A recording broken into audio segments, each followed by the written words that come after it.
car insurance costs in the UAE set to rise in new year. Motorists will pay more for their car insurance from January 1 when new tariff rates are introduced and companies pass on the cost of ambulance services and courtesy cars to customers.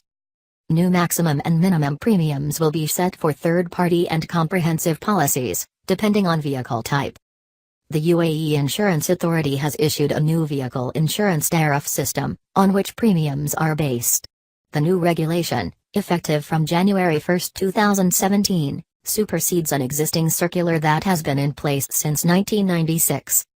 "It's pretty straightforward," said Frederick Bisberg, Executive Vice President of MENA Retail at Qatar Insurance Company. "The insurance regulator has given us parameters to work with, so we have to set limits under the scheme. The minimum has been increased, which is good for the insurance companies because there has been a lot of competition, especially for cars of lesser value." The new system includes unified motor vehicle insurance policies against third-party liability and against loss and damage. The tariff will include additional bolt-on premiums to cover the cost of ambulance services and medical evacuation to hospitals. Across the board, everybody will have to pay a somewhat higher premium because we insurers have to offset the ambulance fees, which we've already done, and the 10-day replacement vehicle, Mr. Bisberg said. "This is part of building up the reserves of insurance companies so we can pay for the claims that we are obligated to do. It will be mandatory for insurance companies to give policyholders compensation equivalent to the cost of a replacement car after an accident for a maximum of 10 days or pay out up to $300 per day for a rental."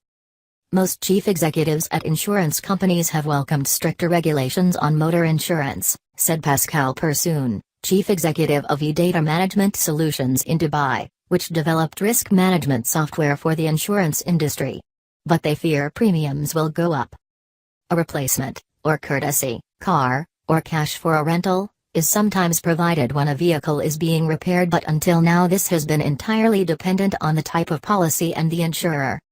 "Imagine paying out $300 a day for 10 days, which is already $3,000 for someone with a comprehensive insurance," he said. "The other issue is insurers don't have their own vehicles to replace cars involved in accidents."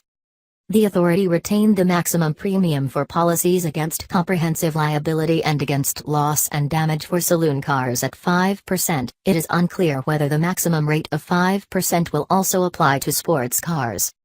"The new tariff system is fair, but the only thing I'm worried about is if a saloon car is a high-performance vehicle, such as a super sports car, valued at $3 million to $4 million, Mr. Bisberg said. "I'd be worried to insure it for a 19-year-old kid at 5%. Mr. Persoon agreed it was a gray area under the new guidelines. "Regardless of the history of the driver, it's 5%, which should not be the case," he said. "In the UK or US, if you cause an accident that is quite severe, the premium directly jumps to 8 to 9%. The minimum premium for a comprehensive insurance policy for a private saloon car is fixed at $1,300, and $2,000 for 4x4 vehicles. The minimum premium for a third-party liability insurance policy for a 4-cylinder private saloon car will be $750, while the maximum amount will be $1,300. The premium increases based on engine capacity, with a minimum of $1,300 for an 8-cylinder saloon car to a maximum of $2,100. For a 4-cylinder 4x4, the minimum and maximum premiums will be $1,000 and $1,750, respectively. Under the new rules, insurance companies are allowed to quote prices based on technical or actuarial information, but cannot levy or charge additional amounts without a resolution by the insurance authority. David Harris, Director of Distribution at RSA Insurance, said the group underwrites policies based on the level and type of risk that each customer brings to its books. "So far we have made good progress and we are in good shape to meet the deadline," Mr. Harris said. "We have a great working relationship with the regulator, and we will not hesitate to seek their support for further clarification, especially during the first implementation phase."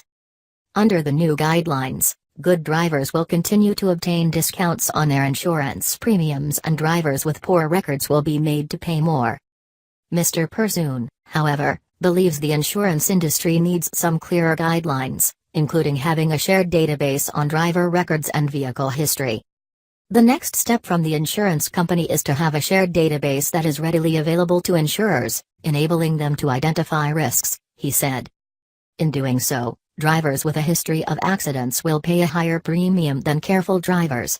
Accident histories can help them to charge fairer premiums based on risk profile, prevent fraudulent claims and lead to safer roads. Source: